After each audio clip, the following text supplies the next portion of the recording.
আসসালামু আলাইকুম বন্ধুরা, এই গরমে খুব সুন্দর একটি রেসিপি নিয়ে হাজির হলাম। আশা করি আপনাদের ভালো লাগবে। আমি ফারজানা টেস্টি কুকিংয়ে আপনাদের স্বাগতম। লাউ ও শোল মাছ খুব অসাধারণ একটি রেসিপি, আর আমরা বাঙালিরা কম বেশি প্রত্যেকেই এই রান্নাটির সাথে পরিচিত। তাই আমি বলবো, একটাবার আপনারা এইভাবে রান্না করুন, খুব সহজে ও কম মশলায়, পারফেক্ট ওয়েতে। তাই ভিডিওটি না টেনে সম্পূর্ণ দেখুন। এখানে প্রায় 750 গ্রাম ওজনের একটি শোল মাছ পানিতে দিয়ে রেখেছি, কারণ আমার বাচ্চারা মাছটার সাথে খুবই মজা করছিল। ওরা বলছিল মাছটা যেন আমি না রান্না করি, এটা ওরা পেলে বড় করবে।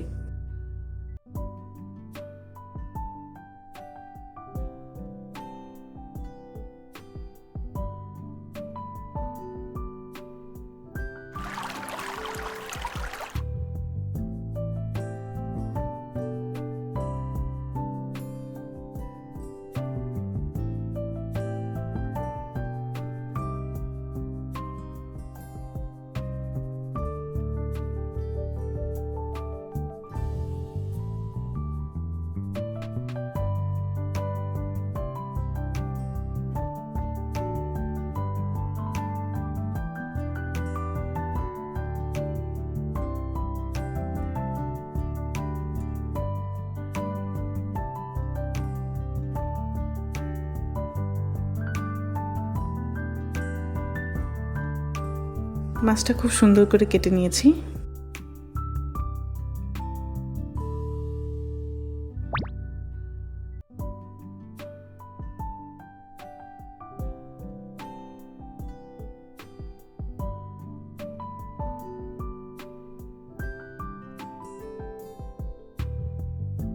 এখানে আমি একটি মাঝারি সাইজের লাউ সুন্দরভাবে কেটে নিয়েছি, ঠিক এইভাবে করে।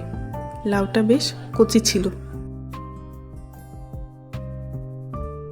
এখানে 2টা টমেটো, স্বাদ মতো কাঁচামরিচ, কিছু ধনেপাতা, পেঁয়াজ, রসুন বাটা হলে 1 চামচ ও আদা বাটা হলে 1/2 চামচ, আর 1 চামচ পরিমাণ জিরা,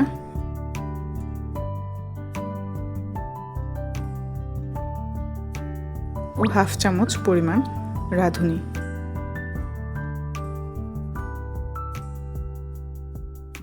মশলাগুলো ভালোভাবে ধুয়ে পাটায় বেটে নেব।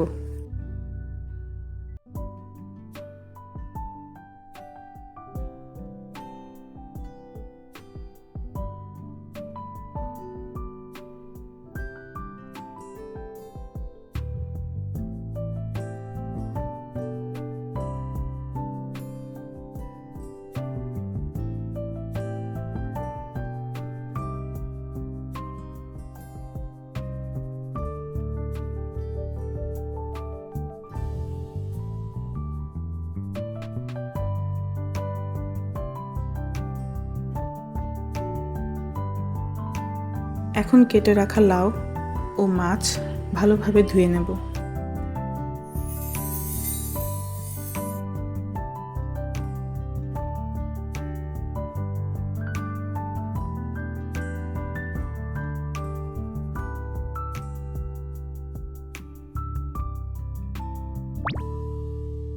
এক চামচ লবণ ও হালকা গরম পানি দিয়ে সুন্দর করে মাছগুলো ধুয়ে নেব।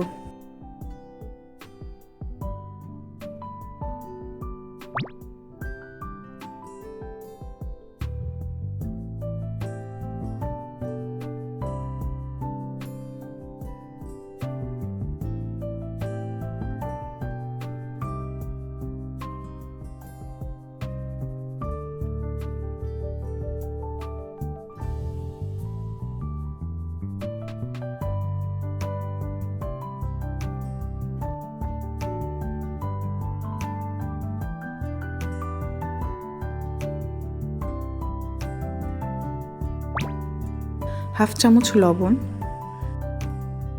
হাফ চামচ হলুদ,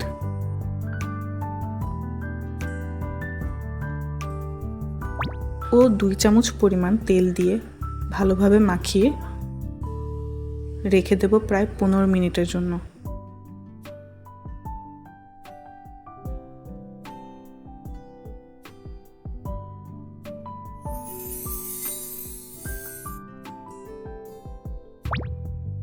পরিমাণ মতো তেল দিয়ে পেঁয়াজগুলো সুন্দর করে ভেজে নেব।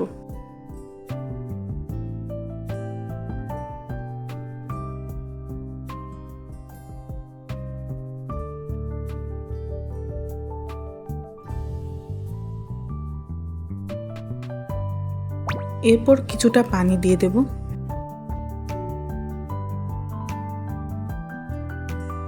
আদা রসুন বাটা দিয়ে দিলাম।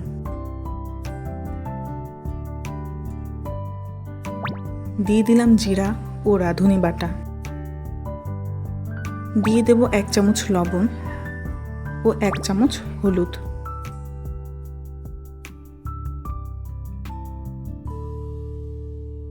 একটু নেড়ে মাছগুলো দিয়ে মশলাটা কষিয়ে নেব।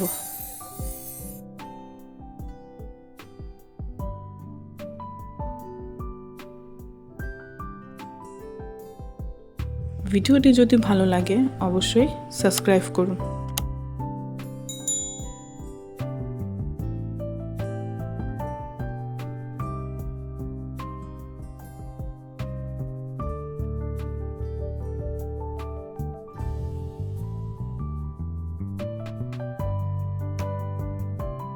এখন মাছগুলো তুলে ফেলবো।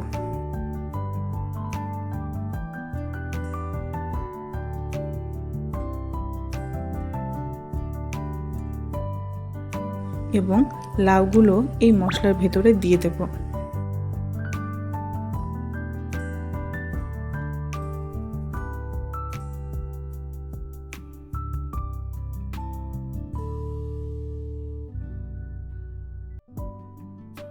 ভালোভাবে নেড়ে কিছুটা পানি দিয়ে ঢেকে দেব।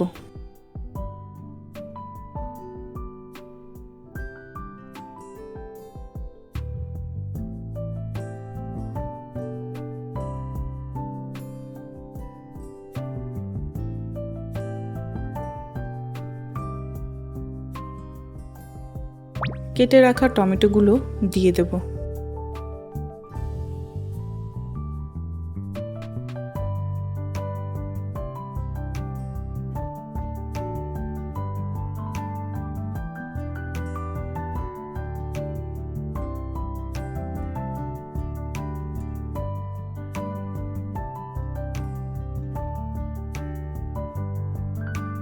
কাঁচামরিচগুলো দিয়ে দিলাম।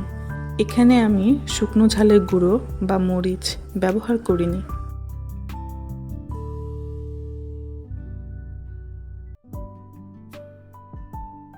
কষানো মাছগুলো দিয়ে দেব।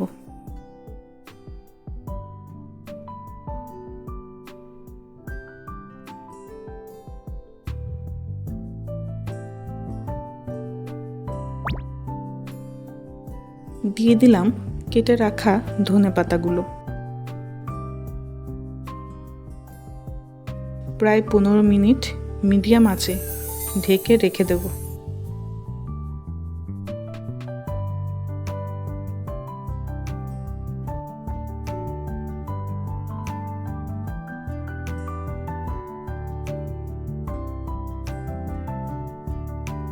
হয়ে গেছে, এখন নামিয়ে নেব। রান্নাটি কেমন লাগলো তা কমেন্ট করে জানাবেন। দেখা হবে পরবর্তী ভিডিওতে নতুন কোনো রেসিপি নিয়ে। সেই পর্যন্ত ভালো থাকুন। আল্লাহ হাফেজ।